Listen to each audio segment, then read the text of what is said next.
จิตพ้นทุกข์เป็นสุขีโดยบุญอภิวันอัญชลีสวัสดีโดยการนิรันดร์เทิน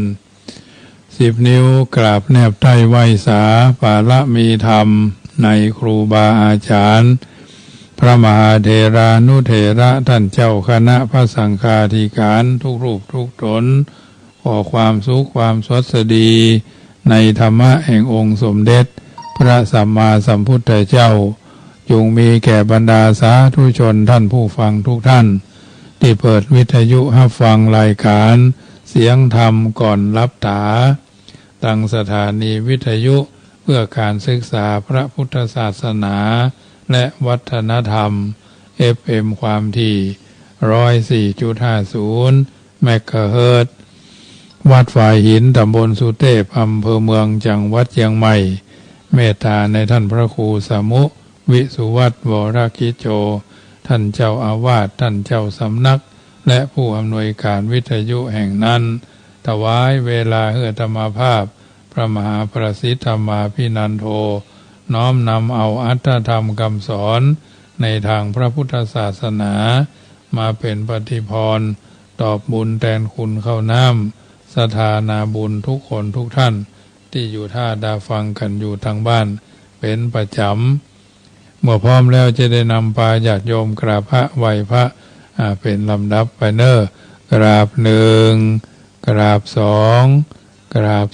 3กราบ4กราบ5อะระหังสัมมาสัมพุทโธภะคะวา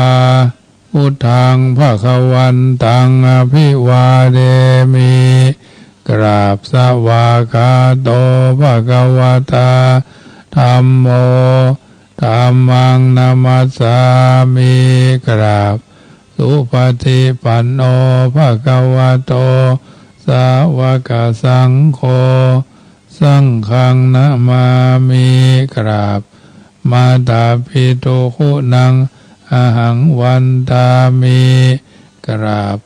คุณูปการีวันตามิกราบพระพุทธกราบพระธรรมกราบพระสงฆ์กราบระลึกถึงคุณพ่อคุณแม่กราบระลึกถึงคุณของครูบาอาจารย์ต่อไปก็ตั้งอกตั้งใจโยขันแก้ว5โกฏากเพนลำดับไปเนอโยพุทโธอันว่าพระพุทธเจ้าตนใดตนประเสริฐอุดมกว่าหมู่สัตวโลกอันมีญาณปัญญาที่สุดบ่ได้นั่งอยู่แล้วดีนักบ่หวั่นไหวแต่พยามารโยสันนิสิโนวราโพธิมูเรมรังสเสนังมหันติงวิจโยสัมโพธิมากันจิอนันตัญญาโลกุตตโนกุตตโมตังปันนามาเมปุถังอตังกิโกอริยปโตยะนานังโมคขปเวสายะอุจุกามะโกอายังสันติกโรตุตโสนโยปะอายังสังโฆวิสุโตวราตคินโยสันตินะสังโฆวราตคิสังฆังนามามิพุทธังกุณาสาคะลันตังนามามิธัมมังมุนีราชเตสิตังนามามิสังฆังมุนีราชสาวกังอัจฉโยโนพันเตอจักขมายะถาภเดยะถามุระหังยะถากุสลังเยมายังพุทธธัมมาสังฆาสังฆเตสุติรัตเนสุอาทิเตวะปัจจุปันเนวะอวิวายะทิวาราหวากะเยนะวาวาจายะวามนัสสาวะภะมะตังวาอาการะวังวากาสิมาติสวายะถาธัมมังปฏิกโรมาเตสานโนพันเตพุทธาธิรัตนะตยังอนุกัมปังอุปาทายาอัจฉยังอัจฉยโตปฏิกันันโตกัมมันโตสัพพังโตสังฆายติงสังวริสามานาโพเนวังกาลิสามาพุทธาปูจามหาเตจาธรรมาปูจามหาปัญญาสังฆาปูจามหาราภาปูจาละเหปูจายะโถพุทเทยะทิวาสาวะเกปะปัญจสมาธิกันเตติเนโสกปริเทเวเตตาติเสปูจายะโต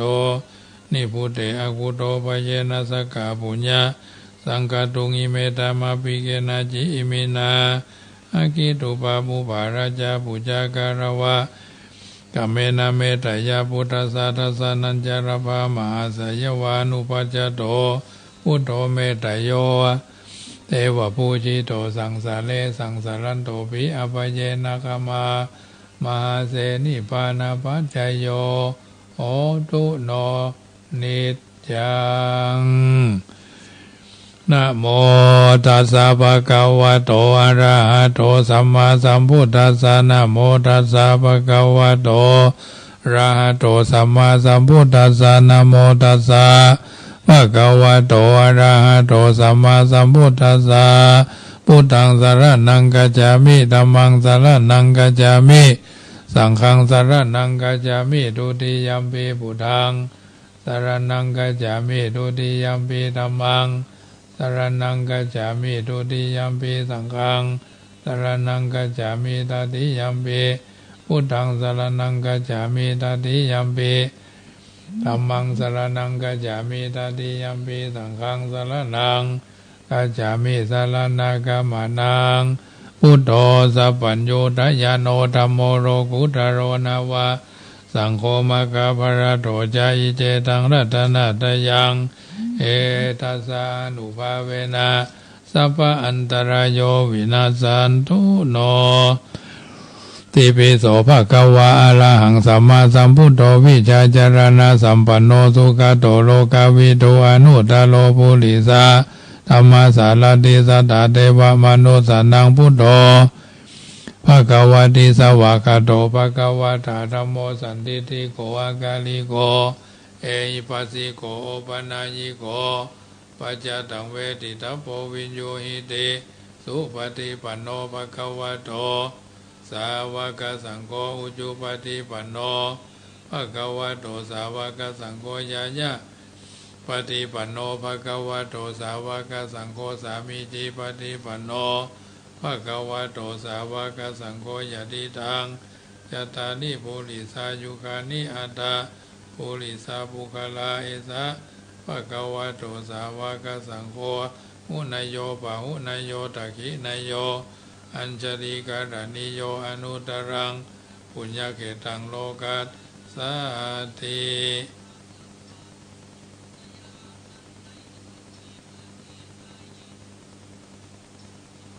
กาลนิยมัตตากุสเรนะยันตังสันตังปะทังอภิสเมจัสโกหุจูจัสุหุโจจัสุวะโชจัสมุโตอนาติมณีสันตุสโกจัสุปโรจะอภกิโชจัสันลาหุกวุติสันตินทรโยจานิปโกจะอภคโภกุเรสุอนานุขิโทนาจะคุตังสมาจเร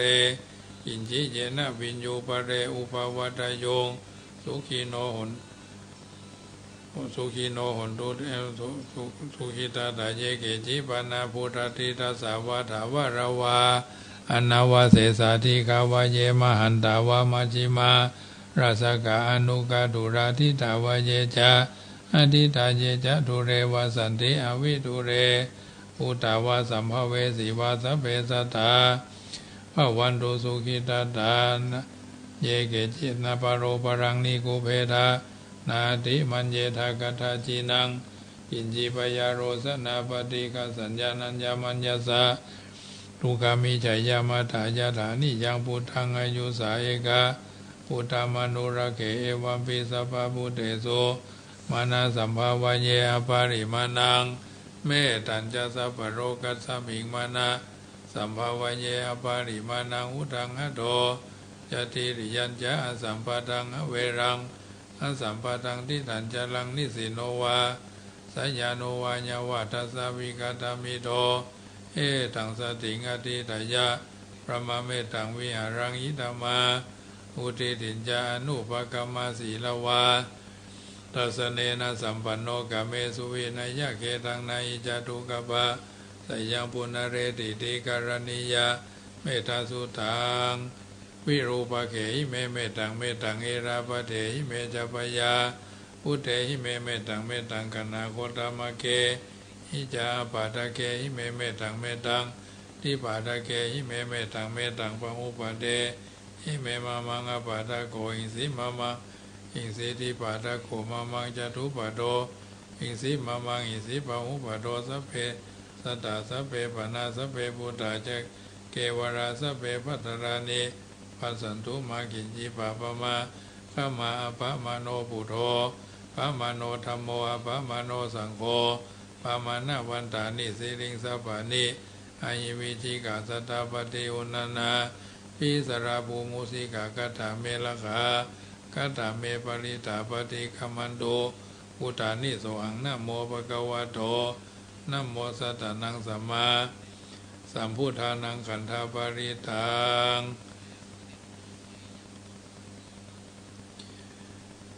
ติปิโสภะคะวะทานะบารมีสัมปันโนทานะอุปบารมีสัมปันโนทานะปรมัตถบารมีสัมปันโนเมตตาไมตรีกรุณามุทิตาอุเบกขาบารมีสัมปันโนอิติปิโสภะคะวะศีลบารมีสัมปันโนศีลอุปบารมีสัมปันโนศีลปรมัตถบารมีสัมปันโนเมตตาไมตรีกรุณามุทิตาอุเบกขาบารมีสัมปันโน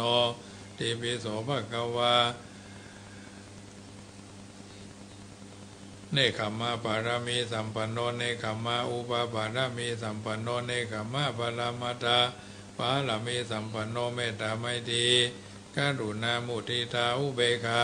บารมีสัมปันโนอิติปิโส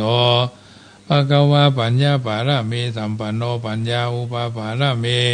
สัมปันโนปัญญาปรมัตถบารมีสัมปันโนเมตตาไมตรีกรุณามุทิตาอุเบกขาบารมีสัมปันโนอิติปิโสภะคะวะวิริยะบารมีสัมปันโนวิริยะอุปบารมีสัมปันโนวิริยะปรมัตถบารมีสัมปันโนเมตตาไมตรีกรุณามุทิตาอุเบกขาบารมีสัมปันโนอิติปิโสภะคะวะขันติบารมีสัมปันโนขันติอุปบารมีสัมปันโนขันติปรมัตถบารมีสัมปันโนเมตตาไมตรีกรุณามุทิตาอุเบกขาบารมีสัมปันโนอิติปิโสภะคะวะ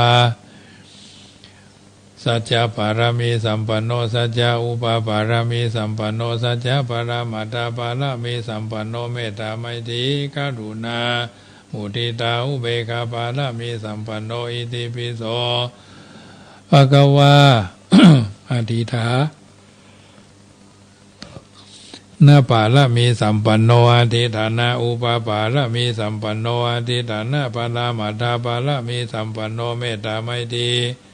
กรุณามุทิตาอุเบกขาปาละมีสัมปันโนอิติปิโสภะคะวะเมตตาปาละมีสัมปันโนเมตตาอุปปาละมีสัมปันโนเมตตาปารามัตถปาละมีสัมปันโนเมตตาไมตรีกรุณามุทิตาอุเบกขาปาละมีสัมปันโนติปิโสภะคะวะ อุเบกขาบารมีสัมปันโนอุเบกขาอุปบารมีสัมปันโนอุเบกขาปรมัตถบารมีสัมปันโนเมตตาไมตรีกรุณามุทิตาอุเบกขาบารมีสัมปันโนอิติปิโสภะคะวะทัสสะบารมีสัมปันโนทัสสะอุปบารมีสัมปันโนทัสสะปรมัตถบารมีสัมปันโนเมตตาไมตรีกรุณามุทิตาอุเบกขาบารมีสัมปันโนอิติปิโสภะคะวะโสภะคะวะอิติปิยันตุนิมิตังอวะมังคารัญจโยจามนาโพสกุณาสัสสะโตปะปะกะโหตุสุปินังอากันตังพุทธานุภาเวนะวินาสเมนโตยันตุนิมิตังอวะมังคารัญจโยจามนาโพสกุณาสัสสะโตปะปะกะโหตุสุปินังอากันตังธัมมานุภาเวนะวินาสเมนโตยันตุนิมิตังอวะมังคารัญจโยยามนาโพสกุณาสัสสะโตปะปะกะโหตุสุปินังอากันตังสังฆานุภาเวนะวินาสเมนโต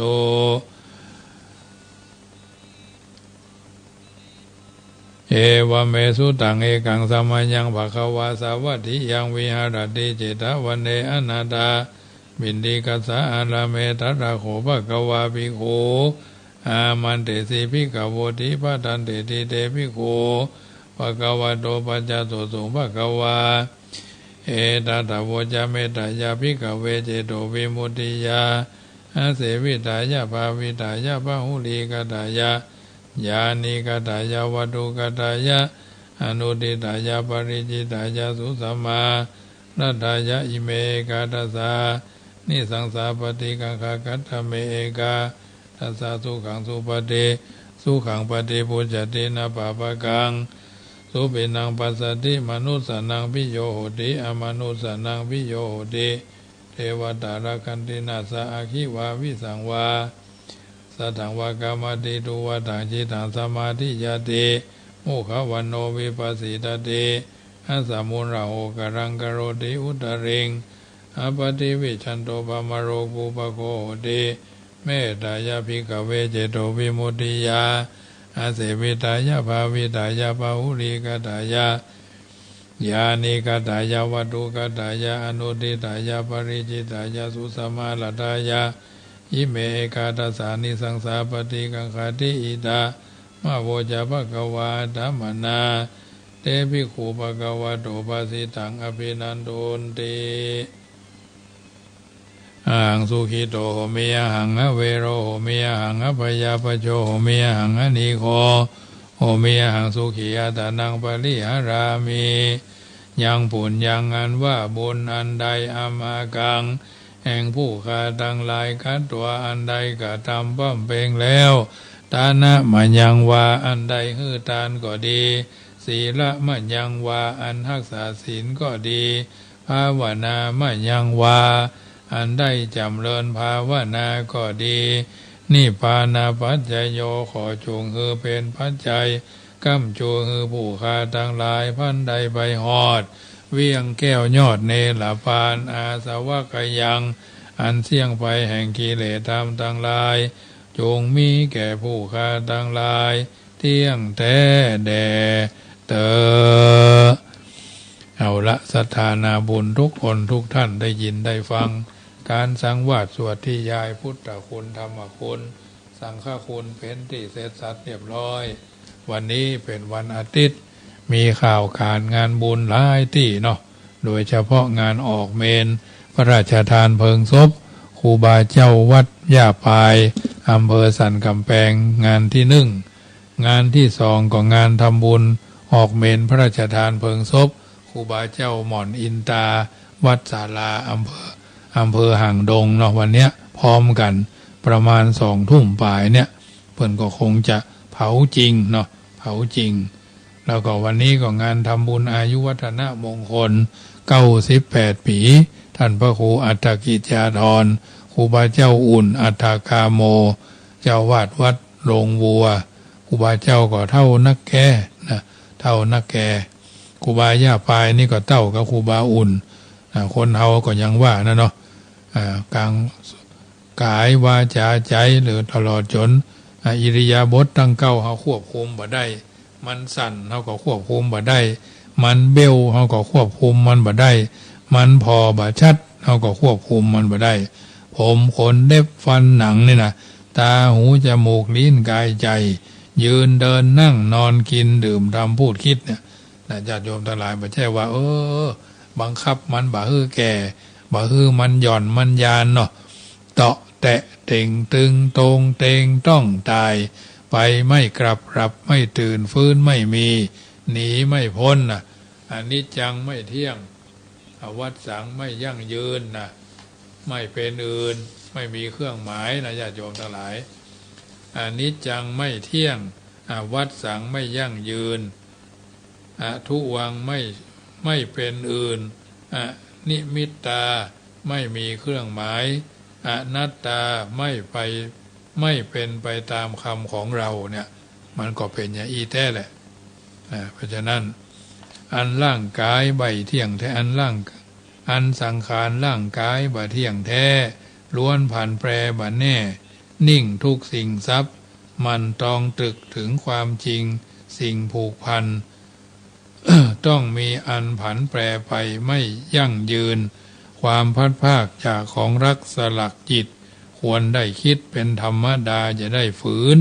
ทุกสิ่งไซล้วนเลี่ยนล้วนเปลี่ยนไปไม่ยั่งยืนดุจจะดังคลื่นกระทบฝั่งยังพังพินเมื่อประสบสิ่งไม่รักประจักษ์แท้พกอุราทุกตรมไม่สมทวินหากรู้แจ้งความเปลี่ยนแปลงแห่งชีวิตความคงหมดสิ้นความทุกข์ใจจนวายปราณนะการได้เกิดเป็นมนุษย์นั้นสุดยากใช่ว่าอยากเกิดชาติไหนได้ดังหวังต้องยึดมั่นศีลธรรมนำชีวันไม่พลาดพลั้งปล่อยตัวมั่วอาบายไม่ละทิ้งพ่อแม่ผู้แก่เฒ่าตั้งมั่นเข้ากุศลทานการทั้งหลายรู้บาปบุญคุณประโยชน์โทษเลวร้ายหวังชีพวายจึงเมื่อชีพวายจึงหวังได้หมายเป็นคนเนี่ยอันนี้ถือว่าสัจธรรมที่เพิ่นกล่าวเอาไว้ก็ก้อนไกลเอามาสาธกคือญาติโยมท่านทั้งหลายฟังว่าร่างกายนี้ที่แท้แค่บ้านเช่าเพียงชั่วคราวเขาพำนักเข้าพำนักพักอาศัย30,000 วันพันต้องยื่นคืนเขาไปวิงวอนใครมิอาจรอต่อสัญญาถึงหมอดีผีดังอย่าหวังพึ่งเวลาถึงต้องพัดภาคจากเกหาทิ้งร่างกายไว้ให้กับโลกาสิ่งนำพาติดตัวชั่วกับดีเนี่ยญาติโยมทั้งหลายเท็จจริงแค่ไหนก็พิจารณาเอาเนอะจะแต้กาบัดแต้กาเฮาก็ฮู้อยู่ดีว่ามันบัชีลังยั่งยืนมันบัชาอยู่เก่าได้เมินดัก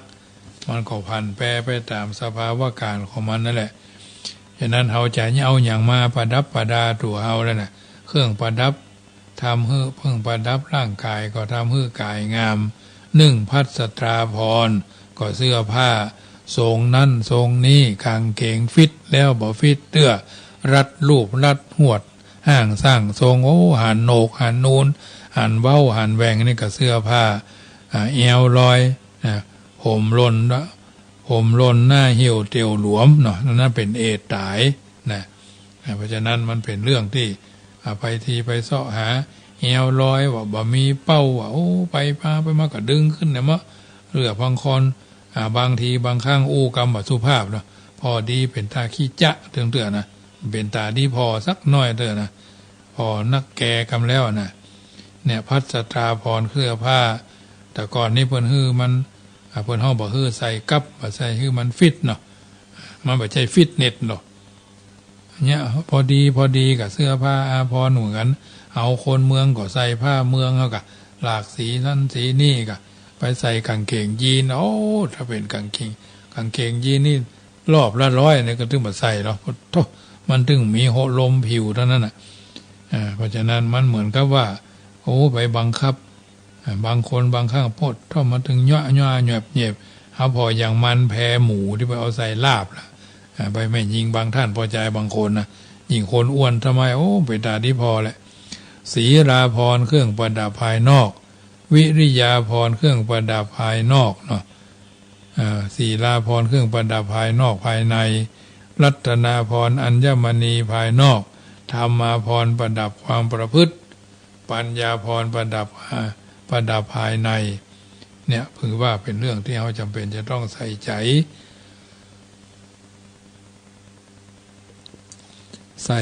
สนใจตั้งใจมันก็จะเกิดเป็นมังคละกับตัวกับตนเท่านี้แหละมีหยังที่จะ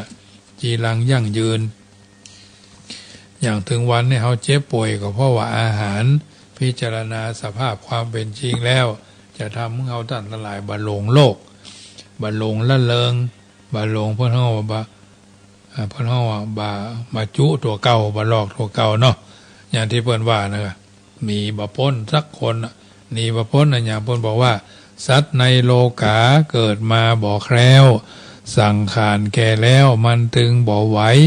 เปลี่ยนไปเตื้อนิดชีวิตจิตใจ เนื้อตัวคิงใบพอในเหี่ยวด้านจักเนี้ยการยั้งการหลวงการบ้านเป็นที่รำคาญเมื่อยล้าปวดตัวฟางตาสะมองสั่งจ้าสันเตื้อเหมือนบ้าปาลาเอาของไว้ปุ้นจนเทวเสาะหาว่าเมื่อตะวาเอามาไว้นี่มนุษย์คนเฮาเป็นเอาอย่างอี้จะรามีมาจวบปบ40ลืมหน้า50ไข่ครบพบบวกเข้าอยู่ลืมเป็นอย่างอี้แต่ไผบ่ต้องฝืนมาหนึ่งนังเป็นไปอย่างอี้อนิจจกรรมนำมาก้อนกี้มันหากติดมาบีบคั้นอันว่าสังขารธรรมชาตินั่นมีในตัวหั่นเนินนายหนุ่มแก่ก็ลุปุไปจนตายเมื่อเปรียบเหมือนตุงใจบนกลางเชือกห้อยถูกแดดถูกฝนลมพัดเตือนน้อยปุ่นปุดหล่นลงดินย่อยยับ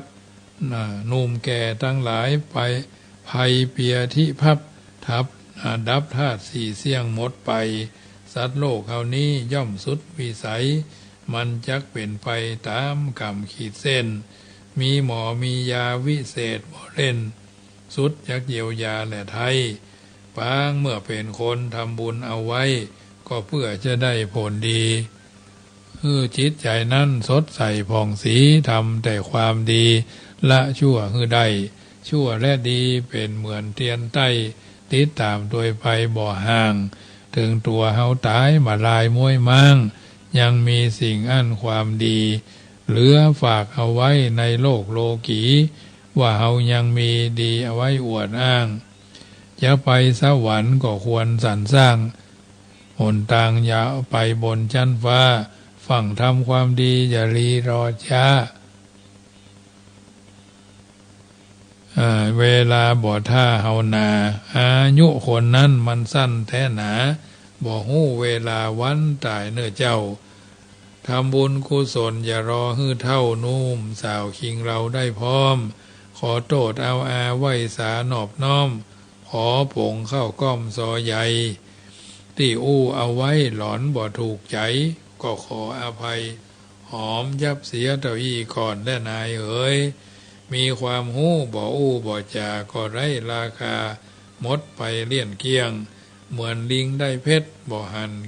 กล้ายิ่งก็เก็บมาเล่นจุดานแสงสว่างมีความจำเป็นสำหรับการเดินทางในกลางคืนฉันใดแสงเทียนหรือแสงธรรมหรือเสียงธรรมมีความจำเป็นต่อการเดินทางชีวิตของเราถึงเมื่อวันถึงเมื่อคืนเนาะญาติโยมทั้งหลายความหู้ทางโลกเอาไว้ชี้นำความหู้ทางธรรมเอาไว้ชี้แนะอมไว้ก็หายขวาคายไว้ก็รอดนะบ่มีคำว่าแพ้สำหรับคนที่จะได้เริ่มต้นบ่มีคำว่าอยู่ที่เดิมหากว่าเราได้ค้นหาบ่มีคำว่าเป็นที่หนึ่ง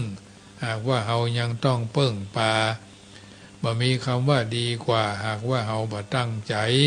เพราะแสวงหาบ่ใช่เพราะรอคอยเพราะเชี่ยวชาญบ่ใช่เพราะโอกาสเพราะสามารถบ่ใช่เพราะโชคช่วยดังนี้แล้วลิขิตฟ้าซื้อจะสู้มานะคนเนาะอย่าทำในสิ่งที่บ่มีสิทธิ์อย่ากึดในสิ่งที่บ่มีกล้าอย่ารอในสิ่งที่บ่มีมาอย่าไขว่คว้าในสิ่งที่บ่มีจริงความเพียรเป็นสมบัติของนักต่อสู้ความรู้เป็นสมบัติของนักปราชญ์ความเฉลียวฉลาดเป็นสมบัติของนักคบคิดความเป็นคนมีระเบียบทุกชนิดเป็นสมบัติของคนดีทำแล้วเสียใจยังดีกว่าเสียใจที่ไม่ได้ทำเป็นต้นฉะนั้นญาติโยมท่านผู้ฟังทั้งหลายสัจธรรมคำสอนในทางพระพุทธศาสนาคือเราก็พิจารณาอยู่บ่อยๆนำมาเป็นข้อเตือนจิตสกิดใจที่เพื่อก่อล้อเพื่อพัฒนาก็จะเจริญก้าวหน้าเพิ่นว่าในบั้นปลายไขว่คว้าหาความสุขอย่าแบกทุกข์ห่วงลูกหรือห่วงหลานจงให้ส่งให้เขาเลี้ยงชีวามาช้านานทั้งเรื่องงานลูกที่ดีมีเลี้ยงตนจะยะจากจะเที่ยวที่ไหนไปให้หมด อย่าอยากถ้าอยากหมดเวรกรรมทำกุศลช่วยสังคมช่วยชาติประกาศตนอย่าขี้บ่นหรือดุด่าหน้ารำคาญของอยากกินให้อิ่มทั้งหาลิ้มรสจิตดันทดขับร้องเพลงเปล่งประสานดู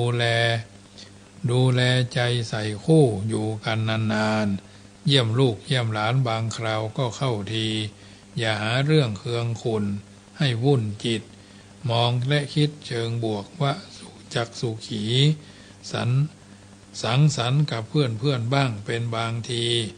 เพื่อนดีมาปีละเตื้อเพื่อนบ่ค่อยจะดีมาปีละหลายเตื้อ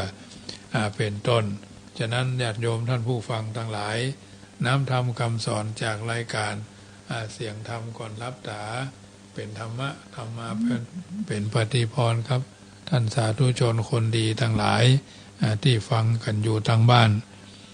ฟังแล้วก็นำไปเป็นข้อพินิจพิจารณาของเฮาท่านทั้งหลายของไปของมันเนาะเพราะฉะนั้นสิ่งใดดีเฮาก็นำไปคิดสิ่งใดบ่ดีเฮาก็พยายามห่างหายแล้วก็ห่างเหินนะอยู่ห่างหลีกมาคือพอศอกหลีกวอกคือพอวานะหลีกคนพาลาไกลเท่าใดสบายใจเท่านั้นเนี่ยสิ่งต่างๆเหล่านี้เป็นสัจธรรมที่เพิ่นว่าเอาไว้เอาก็มาถึงวันนี้แล้วก็จะอยู่แถมสักเท่าใดก็บ่ต้องไปใส่ใจมันเหล่านั้นมันไกลตัวเนาะไกลตัวความหวังความสำเร็จอยู่ที่ตัวเราทำทั้งนั้นบ่ต้องไปวาดไปหวังที่อื่นมันเกินความจำเป็นไขว่คว้าเท่าที่กำได้อย่างที่เพิ่นว่านั่นน่ะชีวิตเราต้องชนะร้ายด้วยดีชนะขี้จิด้วยการชนะเหลวไหลหลอกลวงด้วยความจริงใจจริงจังจริงแท้ชนะยิงด้วยอ่อนโยนชนะโกรธด้วยการอภัยชนะโหดร้ายด้วยความเมตตาโยมพ่อโยมแม่บางคนบางท่านก็เป็นคนขี้เกียจขี้โคตรขี้งอนโคตรตัวเก่าโคตรพ่อบ้านโอ้ยปู่เฒ่าเนี่ยอย่างอันอย่างนี้ก็เดี๋ยวก็ก็ย่าเฒ่าเนี่ยก็มันก็อยู่ด้วยกันนึกถึงวัน จะเฒ่ามันก็ถึงเฒ่าเหมือนกันปู่แก่มันก็แก่เหมือนกันนั่นน่ะมันถึงบ่รอดสักลายเพราะฉะนั้นโกรธ1 นาทีทำลายความดีตลอดชีวิตต้องชนะความโกรธให้ได้อารมณ์เขาเนี่ยเมื่อเจ้าบูดทำชั่วเน่าบูดเหม็นไปทุกทิศพูดชั่วเป็นพิษผิดไปทุกด้านคิดชั่วเป็นมารผลาญไปทุกทางความคิดที่ทำให้ชีวิตเขาล้มเหลวก็คือเอาบ่มีความรู้เอาบ่มีเงินเอาเป็นคนบ่ดีเอาบ่มีโอกาสเอาถึงบ่เก่งอย่างเขาเอามีเส้นมีสายเอามีวาสนาเอาบ่เก่งเอาทำบ่ได้เอามีไผฮักกึดอย่างเนี้ยชีวิตก็ล้มเหลวทุกรายทุกคน ทุกสังคมนะเพราะทำให้คุณมดกำลังใจเองจึงสรุปได้ว่าขนาดของการกระทำขึ้นอยู่กับขนาดของความคิดเนี่ยเอาตึงบ่ได้เอาตึงมีเอาตึงเป็นมันก็ไปได้สักเดือบนเขาว่าIQมันมีนะก็เลยไปทางหน้าบ่ได้ไปบ่รอดนะฉะนั้นมาบางทีบางครั้งเฮาว่าจงระวังความคิดเพราะความคิดจะกลายเป็นกรรมอู้จงระวังกรรมอู้เพราะกรรมอู้จะกลายเป็นการกระทำจงระวังการกระทำเพราะการกระทำจะกลายเป็นนิสัยจงระวังนิสัยเพราะนิสัยจะกลายเป็นลักษณะประจำตัววงเล็บคือเป็นสันดานนั่นแหละจงระวังลักษณะประจำตัวเพราะลักษณะประจำตัวจะกลายเป็นชะตากรรมของชีวิตผลว่าแม้วันเวลาจะผ่านไปกี่ภพกี่ชาติแรงอาฆาตแรงพยาบาทก็มีวันเรือนรางจางหายจะจดจำเป็นร้อยรักรอยบาปกึดติดตัวเฮาไปตลอดจนกว่าความแค้นในใจจะเสี่ยงสุดลงทำงานอย่างมีความสุขปัญหาทุกอย่างแก้ได้สร้างผลงานได้มากทำงานสำเร็จได้ง่ายอารมณ์มีความมั่นคง สภาพจิตใจมีความสุขทำให้รับสบายบ่ฝันร้ายบ่ป่วยเป็นโรคทางกายถ้าเอาหูจักใจนะหูจักใจสิ่งต่างๆเหล่านี้คิดเชิงบวกเอาไว้ความคิดฟุ้งซ่านก็คิดไปเรื่อยไปเรื่อยขาดสติความควบคุมในการคิดลบก็พอโลกในแง่ลบฝนตกก็ด่าแดดร้อนก็ด่าหนาวก็ด่าโอ้ยอย่ามาหนาวใบหนาวเงาผู้ความเคยหู้เคยปะฝนร้อนก็ร้อนใบร้อนเงาฝนตกก็ตกใบตกเงามันถึงเงาเฮกูยังจะจมไม่เป็นอย่างนี้แหละอึดบวกกันมากันอันอย่างที่มันบดีก็พอดีพอโลกในแง่ดีมองกันในแง่ดีสามัคคีจะยั่งยืนชีวิตจะราบรื่นเพราะมีพื้นการศึกษาดีกึศตามความเป็นจริงมองโลกตามความเป็นจริงที่เกิดขึ้นตั้งอยู่นับไปเป็นระยะนี่แหละมันสามารถที่จะไปทางใดวิธีระงับความบดีบางามความโกรธความเกลียดความเครียดความแค้นโดยประการละทางพลวงบางอย่างมันบ่ได้ดังใจเอาก็บ่ได้ไปซีเรียสเครียดเข่งมันได้ดังใจเฮาบ่ขึ้นบ่ลงเนาะบัณฑิตย่อมไม่ขึ้นไม่ลงได้ดีก็ไม่ดีใจเสียไปก็ไม่เศร้าโศกโศกาเป็นธรรมดานะญาติโยมทั้งหลาย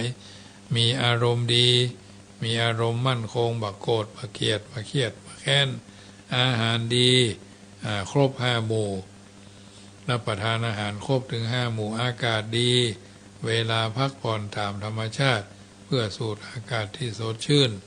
อุจจาระดีมีการขับถ่ายเป็นเวลาถูกสุขลักษณะสถานที่สะอาดออกกำลังกายดี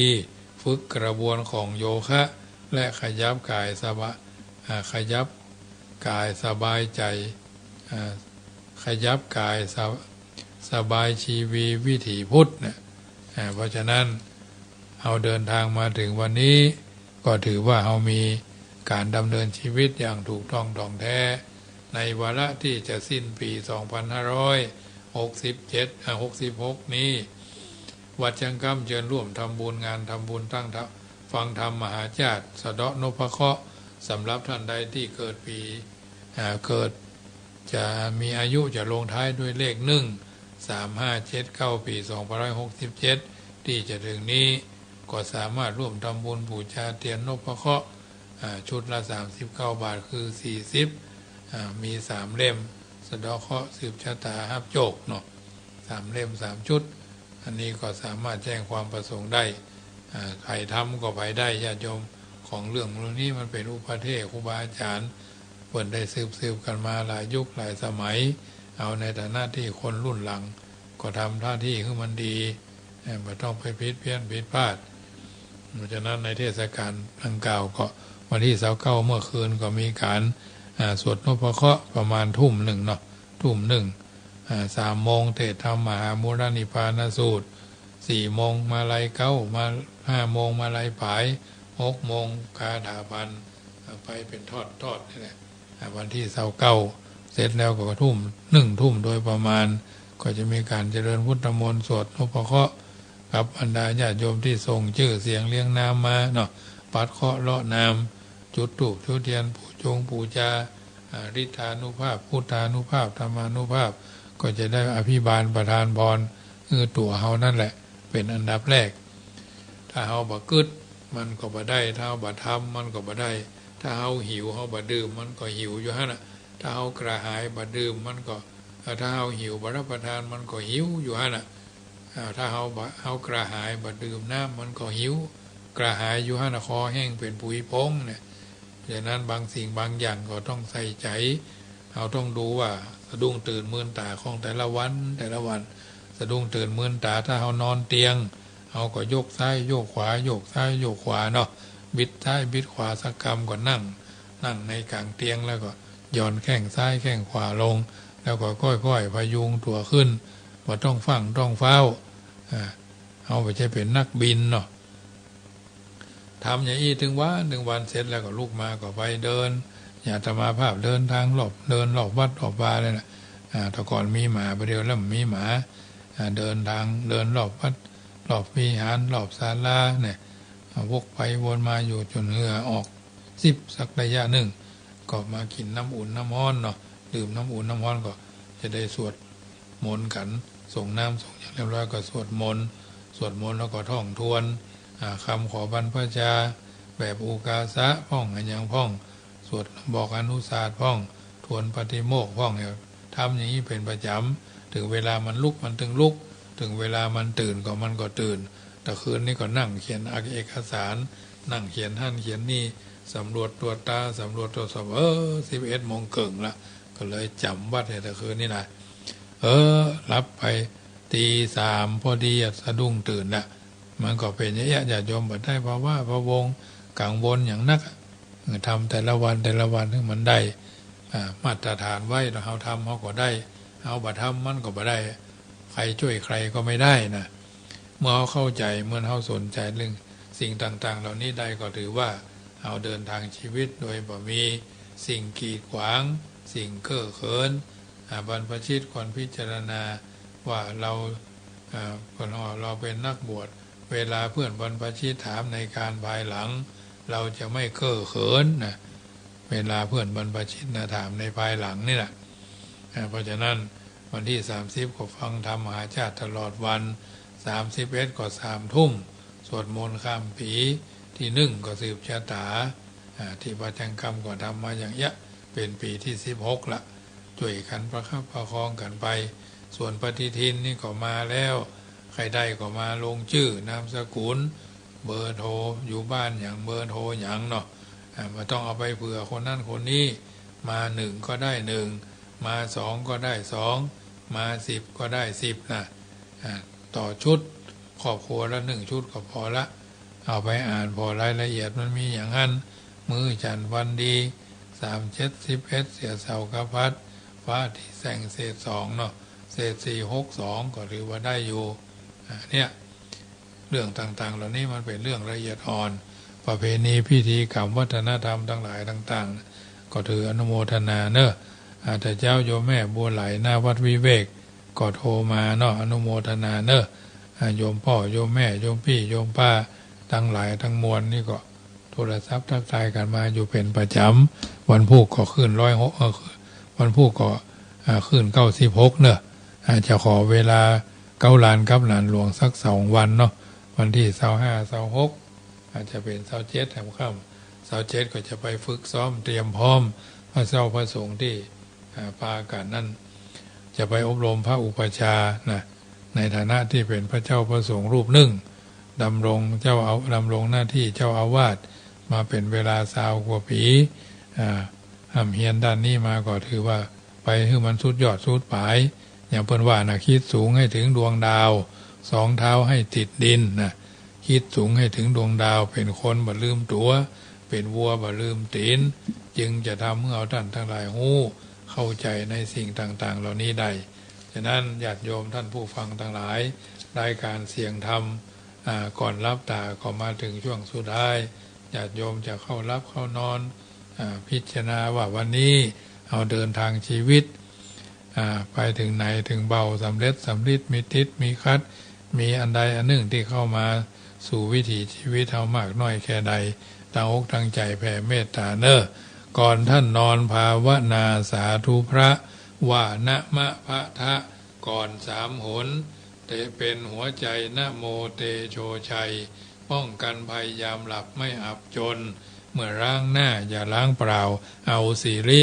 เสกพุทธสังมิก่อน3 หน